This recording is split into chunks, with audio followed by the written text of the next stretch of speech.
일단 제가 이번 주에 발표하는 내용은 NER이라고 해서 이제 이건 객체명 인식인데 뭐 네임 엔티티 레코그니션이라고 하거든요. 근데 이거를 하는 이유가 뭐냐면은 RNN에서 RNN 계열이죠. RNN 계열의 모델이 제가 지금까지 다뤘던 게 클래시피케이션이고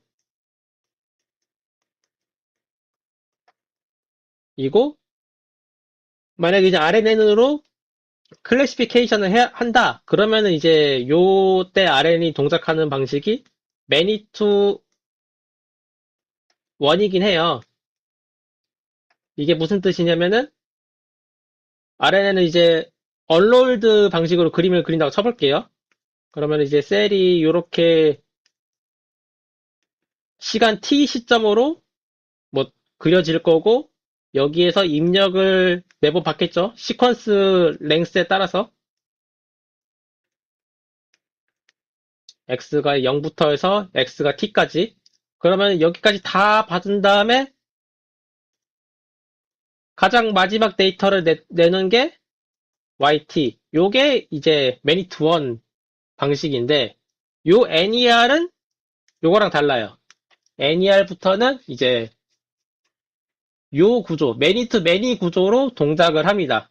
그리고 NER를 제대로 알아야 시퀀스 투 시퀀스를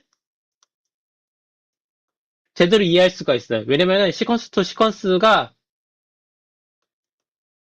인코더가 붙고 그 다음에 이제 컨텍스트 벡터 출력을 한 다음에 디코더가 붙거든요.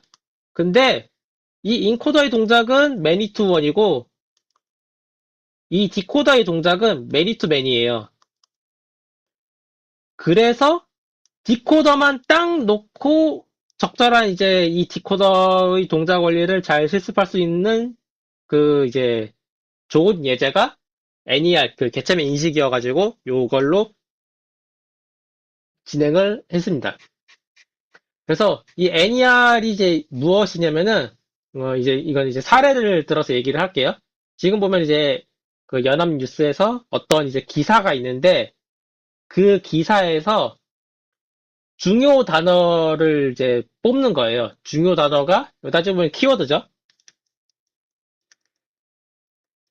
키워드를 뽑아가지고 그 키워드가 어떤 분류에 속하는지를 이제 태깅하는 작업이 이 Name Entity Recognition 과정이라 보시면 됩니다. 그래서 보시면은 뭐 서울이라는 키워드에 로케이션이라는 태그를 달아놨고 연합뉴스에는 올거니제이션인가? 뭐 기관에 대한 이제 태깅을 달아놨고 펄슨이제 현해란 이렇게 되어 있는데 여기서 살짝 혼동될 수 있는 개념이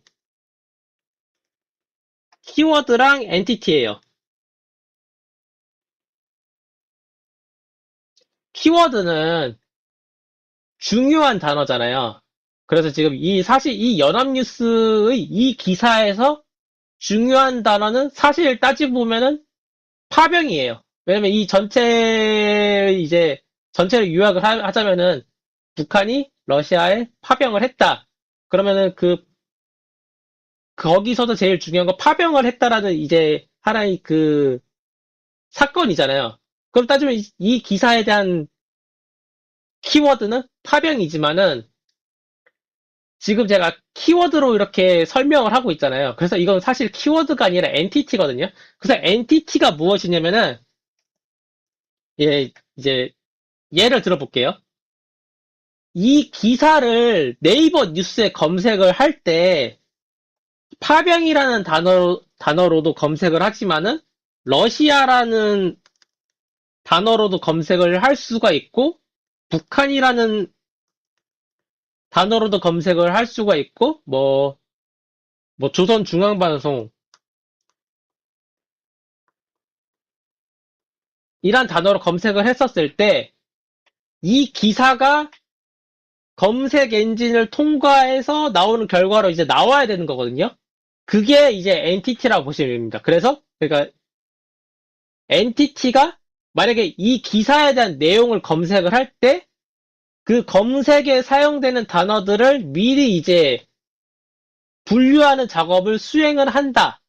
이렇게 보시면 될 거거든요. 그러니까 검색 엔진에서 이 기사가 이제 팝업이 떠야 될 거 아니에요. 어떤 단어를 쳤으면은 그 팝업을 위한 단어들을 이제 사전에 관리하는 개념으로 보면 될 것 같다. 이렇게 보시면 될 것 같아요. 그래서 엔티티랑 키워드는 사실은 이제 같은 단어는 아니죠. 같은 개념은 아니죠. 근데 이게 설명을 하는 동안에 제가 엔티티라는 개념을 키워드라는 단어로 이렇게 계속 사용을 할 경우가 있어가지고 이렇게 사전에 좀 얘기를 드리는 겁니다. 왜냐면은 이거 전체를 전부 다 엔티티라고 해버리면은 좀 와닿지가 않아요. 그래가지고 엔티티지만은 이제 요 포스트를 설명을 하면서 아마 대부분 다 키워드란 단어로 대체를 해서 그 이번 발표가 진행이 될 것 같다라고 이렇게 사전에 고지를 한다 이렇게 보시면 될 것 같습니다.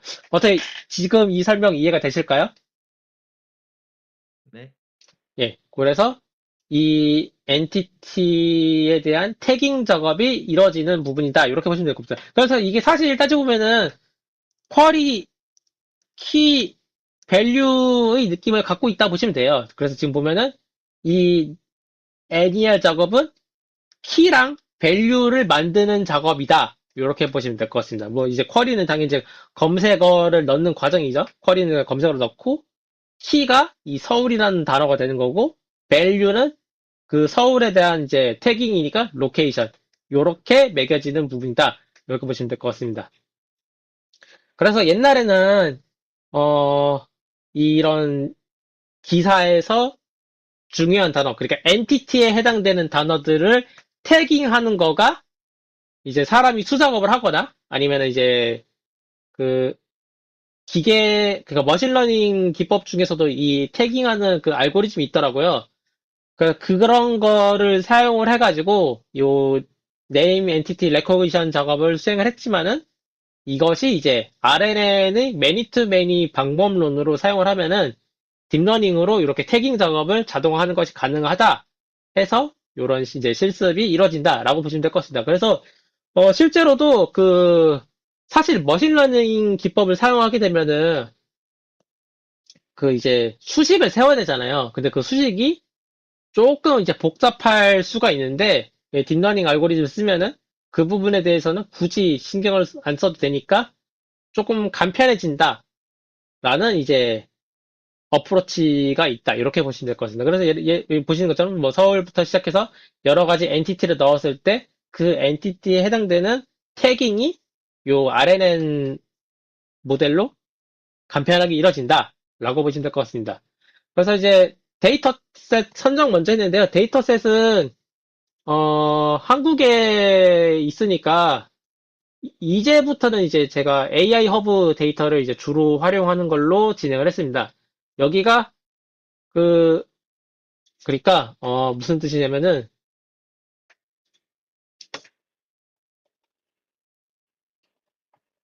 그 애니얼 개체명 인식하면은 이제 위키독스에 이렇게 이제 개체명 인식에 해당되는 실수까지 쭉 나오는데 여기서 사용되는 데이터셋이 대체로 영어에서 나온 데이터셋을 많이 사용하더라고요. 근데 영어에서 사용되는 데이터셋 말고 AI 허브에서도 이 NER 태깅을 사용할 수 있는 적합한 데이터셋이 있어가지고 요 데이터셋을 활용했습니다. 요 데이터셋을 사용한 이유가 뭐냐면은 나중에 이제 추론 작업할 때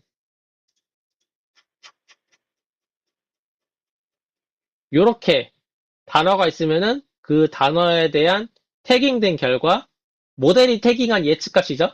그거랑 이제 실제 값이랑 비교를 했었을 때 아무래도 한글 단어니까 조금 친숙해요. 영어로 계속 해버리면은 저는 영어를 좀 못해가지고 좀 불편한 감이 있더라고요. 그래서 요 AI 허브에 올라와 있는 이제 실제 개체명 인식에 사용된 데이터셋을 활용했다라고 보시면 될 것 같습니다. 그래서 일단 이 데이터셋 받으면은 트레이닝, 밸리데이션 두 개의 폴더로 나눠져 있고 트레이닝 폴더 안에 라벨링 데이터, 원천 데이터 나눠져 있고 이 라벨링 데이터에 이제 각 분야별로 이 태깅을 하기 위한 데이터셋이 쭉 나눠져 있어요. 그래가지고 그 이제 데이터 포맷은 이제 제이슨 포맷으로 되어 있는데 제이슨 포맷 열어보면은 어 name은 이제 그 데이터셋의 이 데이터셋의 이름이고 이 id 들어가 있고 거기 이제 q refind라고 해가지고 어떤 민원인이 그 이제 민원을 넣겠죠. 그럼 그 민원에 대한 원문 정보가 들어가 있습니다. 보시면은 이제 부식 상태가 심각한 누리기구가 있으니 조치 바랍니다라는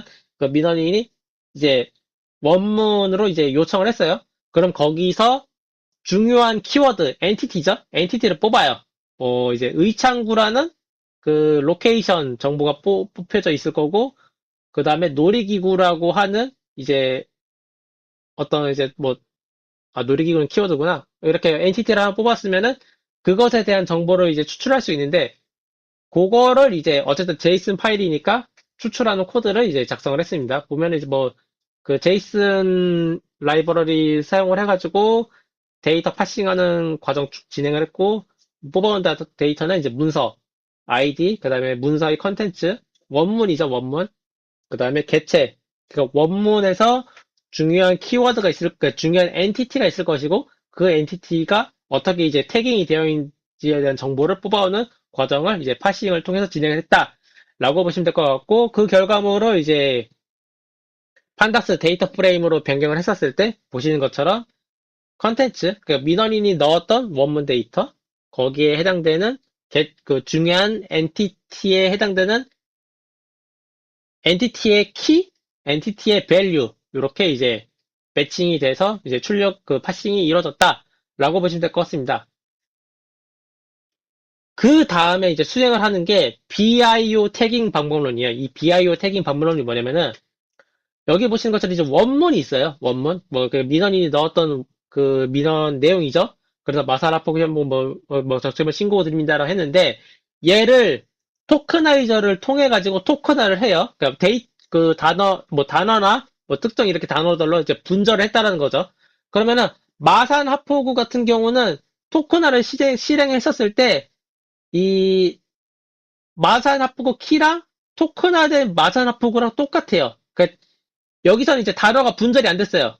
문제는 친절 요양 병원인데 친절 요양 병원은 그 토커나이저로 통과를 시키니까 친절이란 토큰, 요양이라는 토큰, 병원이란 토큰 요렇게 나눠진 거예요. 그러니까 친절 요양 병원이 다 있어야만 ORG라는 태깅이 되는데 이 친절 요양 병원 세 개의 토큰으로 나눠지니까 요 엔티티가 토큰으로 분절돼 있었을 때 얘를 어떻게 태깅을 해야 되느냐 이것에 대한 방법론이 BIO 태깅 방법론 이렇게 보시면 될 것 같습니다.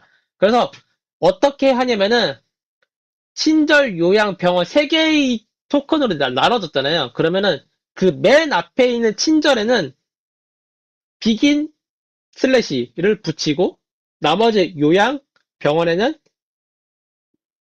I 인사이드거든요. 인사이드의 약자인 I하고 슬래시를 붙여가지고 그 접두사를 더 붙이는 식이죠. 그래서 보시는 것처럼 마사나포구는 분절이 되지 않았지만은 비긴 슬래시 붙여가지고 접두사를 붙여서 BLOC가 되는 거고 친절 요양 병원은 각각 이제 친절은 BI, B 접두사를 붙여서 BORG 나머지 요양이랑 병원은 IORG, IORG로 이렇게 세부적인 그 태깅이 이루어진다. 요것이 이제 BIO 태깅 방법론이고 그 외 나머지 데이터들이라고 하면 이제 엔티티가 아닌 그 단어들 있잖아요. 그 단어들은 모두 다 outside O 토큰으로 그 라벨 그 태깅을 처리합니다. 요게 이제 BIO 태깅 방법론이다. 라고 보시면 됩니다. 그래서 따지고 보면은 아웃사이드 토큰들은 그냥 언노운 토큰이라고 봐도 무방해요. 뭐 그렇게 이제 처리가 된다 이렇게 보시면 될 것 같습니다. 요게 이제 BIO 태깅 방법론이다. 어떻게 여기 이해가 되셨을까요?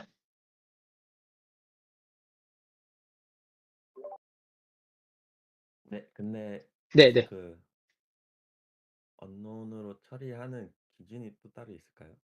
언노운으로 처리하는 기준은 그, 그냥 데이터셋에 따라서 달라지게 되는 건가요? 그건 그냥. 아니요. 그, 백오브 워드에서 단어장 만들잖아요. 빌드 보캐블러리. 네.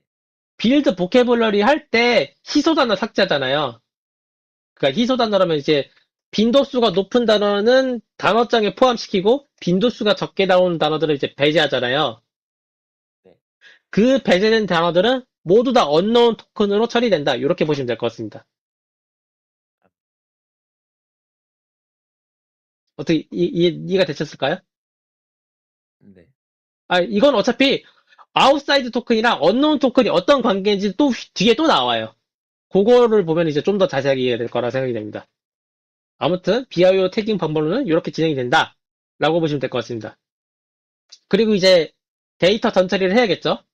데이터 전처리는 그 nlp.pp라는 이 제가 따로 만들어 놓은 파이썬 파일, 그러니까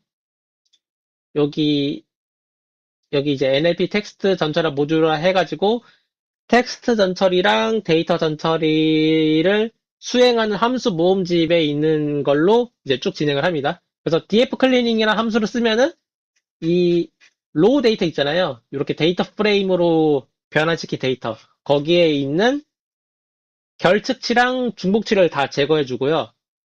그 다음에 이 정규 표현식으로 그 특수 문자들 보면은 이제 여기 자세히 보면은 이 샵이랑 골뱅이 표시 있는 이런 좀 쓸모없는 단어들이 있어요.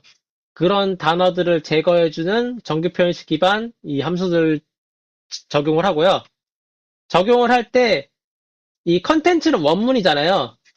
원문인 건 이건 이제 스트링 데이터고 요 개체에 해당되는 거는 이중 리스트 형식이에요. 왜 이중 리스트면은 리스트 큰 게 하나가 있고 그 밑에 리스트가 하나 더 있고 여기에 키랑 밸류, 키랑 밸류 이렇게 묶여 있어가지고 이중 리스트로 구성이 되어 있다. 이렇게 보시면 될 것 같습니다. 그래서 그 이중 리스트 안에 있는 요 키랑 이 키에 해당되는 데이터도 스트링 데이터고 요 LOC라고 하는 이제 밸류에 해당되는 데이터도 따지면 이제 문자열 데이터잖아요. 근데 그것도 이제 클리닝을 해줘야 되더라고요. 왜 클리닝을 해줘야 되냐면은 이게 제이슨 파일 제가 다 뜯어본 건 아닌데 태깅된 밸류 값이 어떤 거는 이제 24일, 어떤 거는 이제 3단지, 어떤 거는 LOC로 되어 있는데 앞에 이제 빈칸이 붙어 있는 단어들이 있었어요. 그래서 이런 태깅 데이터들도 이제 그 클리닝 작업을 수행을 해야 된다라고 보시면 될 것 같습니다. 그래서 어쨌든 뭐 이렇게 리스트 그러니까 개체 태그 데이터에 대한 이제 클리닝 작업이랑 원문에 대한 클리닝 작업 이 두 개의 함수 만들어 가지고 이 데이터 클리닝을 수행을 했다라고 보시면 될 것 같습니다. 그 다음에 이제 여기까지가 이제 데이터 클리닝이니까 데이터 전처리죠. 데이터 전처리 다 수행했고 그 다음에 이제 텍스트 전처리를 진행을 합니다. 텍스트 전처리는 이제 맥캅 그 토크나이저 사용을 해가지고 이 토크나이징 수행을 했고요. 아까 이제 BIO 태깅 방법론에 대해서 쭉 설명을 했잖아요. 그 BIO 태깅 방법론으로 이 개체의 키에 해당되는 데이터랑 밸류에 해당되는 데이터를 이제 그 라벨링을 다시 해야 된다. 그러니까 다시 해야 된다라고 보시면 됩니다. 그래서 그것에 대한 그 함수를 설계를 했고요. 뭐 따지고 보면은 그 어떤 이제 키가 어떤 키에 해당되는 데이터가 이제 토큰화 시키면 분절이 된다. 분절이 되면 이제 이 첫 번째는 value에다가 bi라는 이제 b 슬래시라는 단어를 붙여가지고 이 태깅을 하고 나머지 단어들은 이제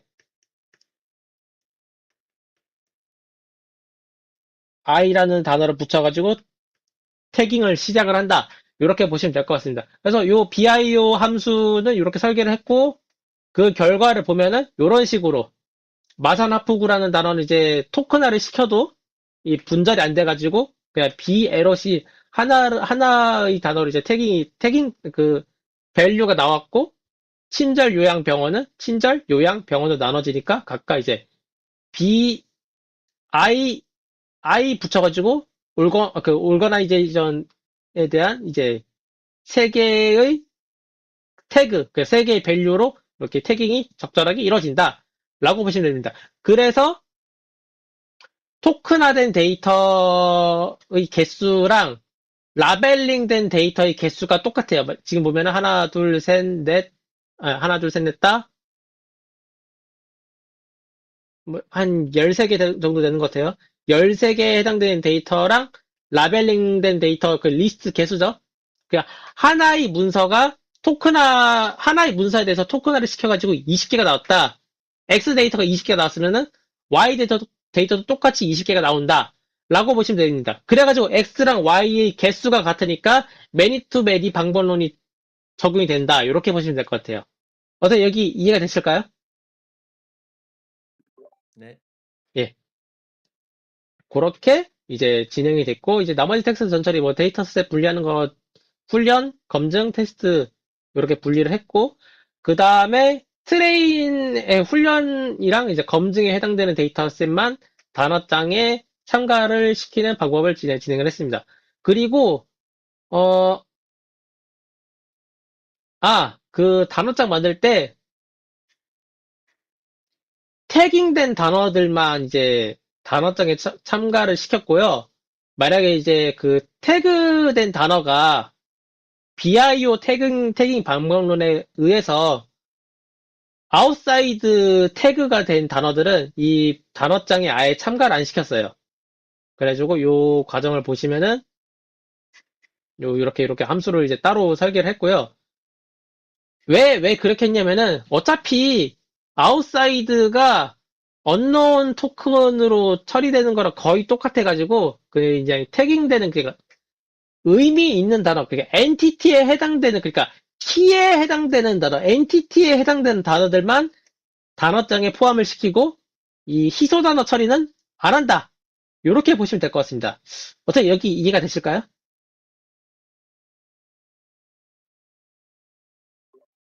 네. 예, 그래서 쓸모 있는 단어들만 이제 단어장으로 만든다. 이렇게 보시면 될 것 같아요. 그래서 어떻게 보면 이제 희소 단어 처리하는 거랑 비교하면 좀 더 빡세게 그 단어장 처리가 이루어진다라고 보시면 될 것 같아요. 그래서 단어장에 포함되는 단어는 9만 개의 데이터지만은 이제 태깅된 단어만 골라낸 거니까 5천 개밖에 안 되고요. 그 5천 개의 단어가 이제 태깅된 종류를 따졌을 때 이런 식으로 이제 그, 그 유니크한 태깅된 그 종류를 보면은 이게 한 37종 정도 나오는 것 같더라고요. 그래서 이렇게 이제 태깅이 됐다라고 보시면 됩니다. 물론 이제 원천 데이터에서 엔티티가 어떻게 라벨링이 되었는지는 이제 사전에 사람들이 일일이 작업을 해놨겠죠.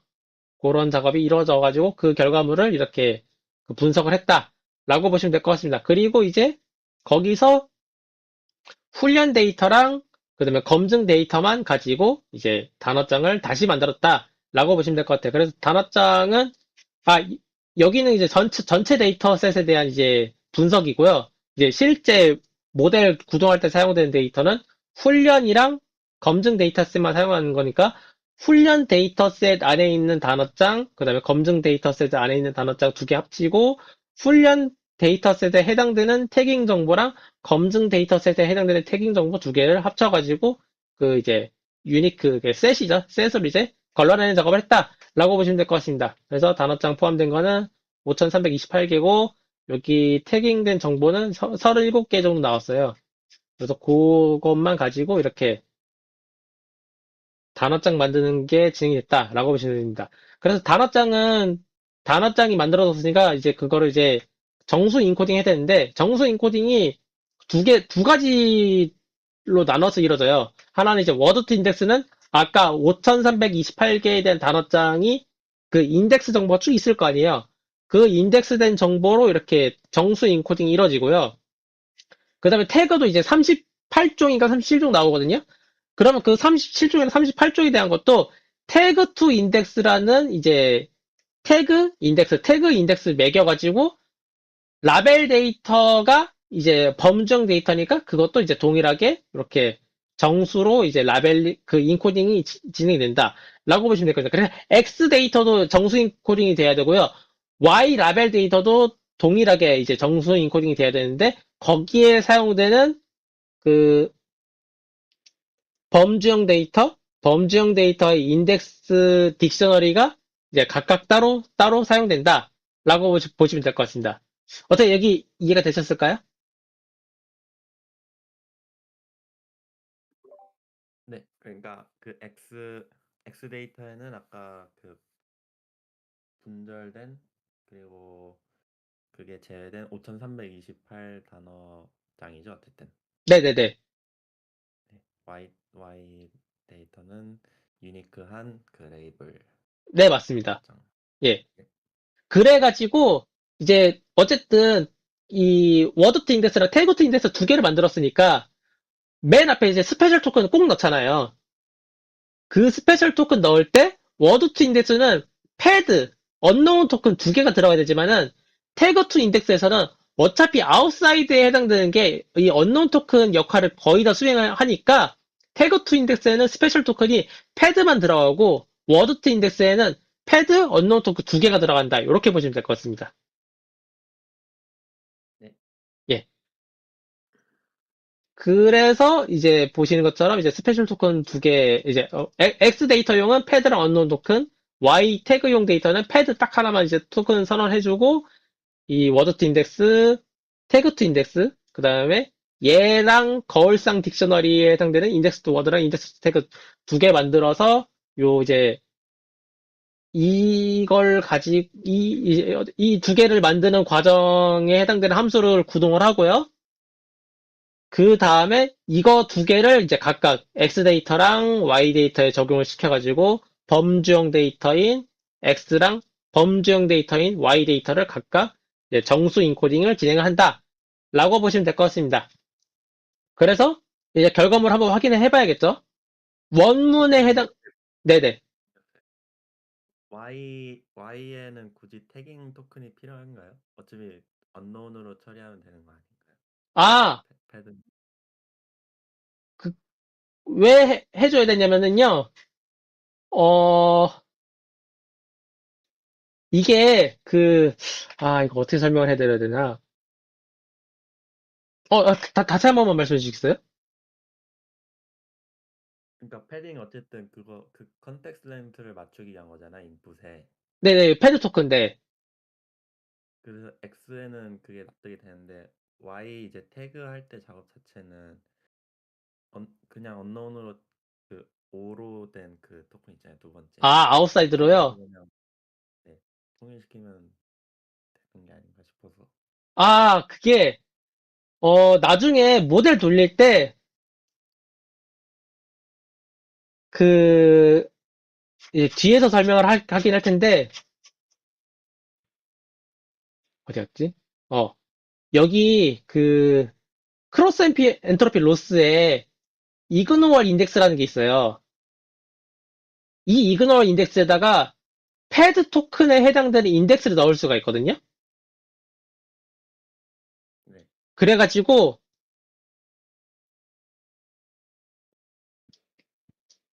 패딩된 토큰을 아웃사이드 토큰으로 처리하게 되면은, Y 데이터가, 잠시만요. 그러니까 Y 데이터든, 아웃사이드 토큰이랑 패드 토큰은 구분을 해야 돼요.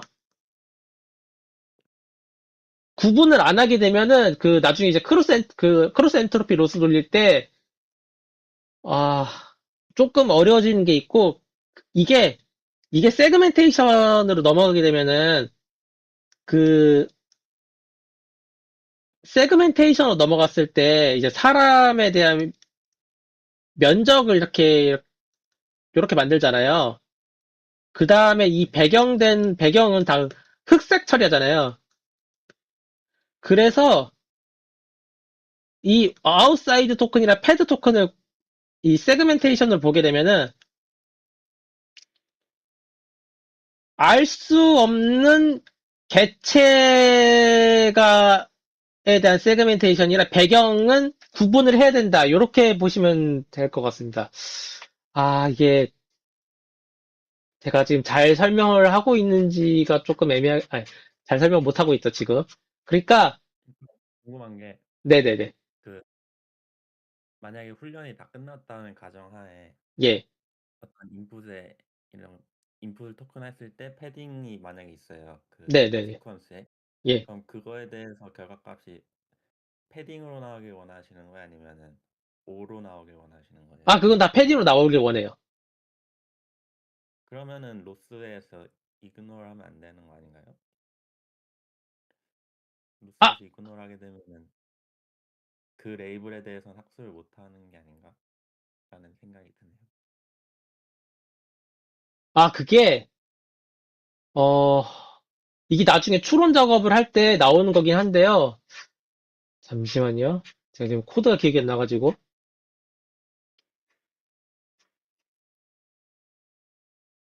아, 추론 작업을 할 때, 그 모델의 입력 부분에서 패드 토큰을 감지하잖아요. X 데이터에 네. 패드 토큰이 감지된다. 그러면은 그 데이터 자체를 삭제를 시켜요. 그냥 바로 네, 이게 바로 그냥 삭제를 시켜가지고 Y 데이터가 나오는데 만약에 이제 패드가 되는 부분은 아예 그냥 안 들어가고 리커런트로 넘어간다 이렇게 보시면 될 것 같아요. 아, 이게 또 정확한 표현은 아니긴 한데 잠시만요. 이거 어떻게 처리했더라 내가 기억이 안 나네. 이거는 이벨루에이트 잠시만요. 어디 근데 갔지? 어쨌든 그 패딩에 대한 인풋에 대해서는 패딩으로 레이블하고 싶다는 대답 자체가 아까 제 질문에는 대답이 되는 것 같네요. 예, 근데 그게 어, 왜 이렇게 안 나와? 그 모델 트레인이나 모델 이벨루에이트 부분에서 이거를 이제 처리를 하거든요. 어떻게 처리를 하냐면은 음, cal correct. cal correct라는 함수를 따로 만드는데 여기에 아예 그냥 마스크 셀렉트라고 해가지고 이 마스크 안에 들어가는 게 패드 토큰이 감지됐을 경우에는 그거를 이제 아예 그냥 크로스 엔트로피 로스 함수 계산할 때 빼버리겠다는 뜻이라고 보시면 돼요. 그래서 그냥 패드 토큰은 따로 그냥 어쨌든 아웃사이드라는 토큰도 그 언노운 토큰 그냥 언노운 토큰이나 패드 토큰은 따로 분리를 하잖아요. 여기서도. 네. 그래서 이제 이거를 동일하게 하기 위해서 패드랑 아웃사이드 토큰 이렇게 나눠서 구분 처리를 한다라고 보시면 될 것 같습니다. 패드는 아예 배경이라고 해가지고 아예 좀 더 강하게 이제 없는 거 처리를 해버리긴 해요. 왜냐면 패드는 사실 X 데이터 넣을 때 그 문장 길이 맞추려고 넣는 거잖아요. 네, 이해했습니다. 네, 이게, 이게 나중에 이제 시퀀스 넘어갈 때 이 패드 토큰을 좀 더 강하게 없애려고 문장이 끝났다라는 거를 감지하기 위한 스페셜 토큰인 EOS를 또 넣기도 해요. 근데 지금은 그렇게까지는 처리를 안 해도 되니까 그냥 패드 토큰 당연히 넣고 그다음에 언노운 토큰은 이제 여기서는 거의 그냥 아웃사이드 처리가 된다. 이렇게 이해를 하시면 될 것 같습니다. 네. 아, 예, 어쨌든 제가 설명이 잘 됐는지 안 됐는지 모르겠지만은 그런 식으로 진행이 됐고 이제 원문 데이터가 있겠죠? 그 다음에 요거 정수 인코딩하고 정수 인코딩한 거 이제 정수 인코딩 잘 됐는지를 이제 검증을 해야 되니까 디코드 돌릴 때는 이제 인덱스드 워드로 돌려가지고 이 원문들이 잘 토큰화된 게 정수 인코딩 되는지를 검증을 합니다. 그게 동일하게 Y 데이터에서도 이루어지고 거기서는 이제 인덱스드 to 태그로 이제 진행이 되는 것이죠. 그래서 지금 보시는 것처럼 이제 X 데이터도 정수 인코딩 잘 되었고 Y 데이터도 정수 인코딩 잘 되었다로 이렇게 확인하실 수가 있습니다. 그 다음에 이제 문장 패딩을 하죠. 문장 패딩은 이제 컨텍스트 랭스라는 하이퍼 파라미터 정의를 하고, 이제 하이퍼 파라미터 정의할 때, 통상적으로 이제 95%, 그러니까 50보다 긴 문장들은 이제 쪼개고, 50보다 길이가 짧은 문장들은 이제 뒤에다가 이제 패드 토큰 붙인다로 이제 이해를 하시면 될 것 같습니다. 그래서 패드 붙이는 이 함수 구동을 시켜가지고 X 데이터, Y 데이터 둘 다 구동을 시켜가지고 최종 결과물은 이제 50으로 딱 맞춰놓고 이제 진행이 된다라고 보시면 될 것 같습니다. 그래서 이제 마지막으로 이제 데이터 로더까지 만들죠. 여기까지가 데이터 전처리가 끝난 거예요. NER 실습을 위한. 그 다음에 어 바이다이렉션이 진행이 되는데 잠깐 3분 끊을게요.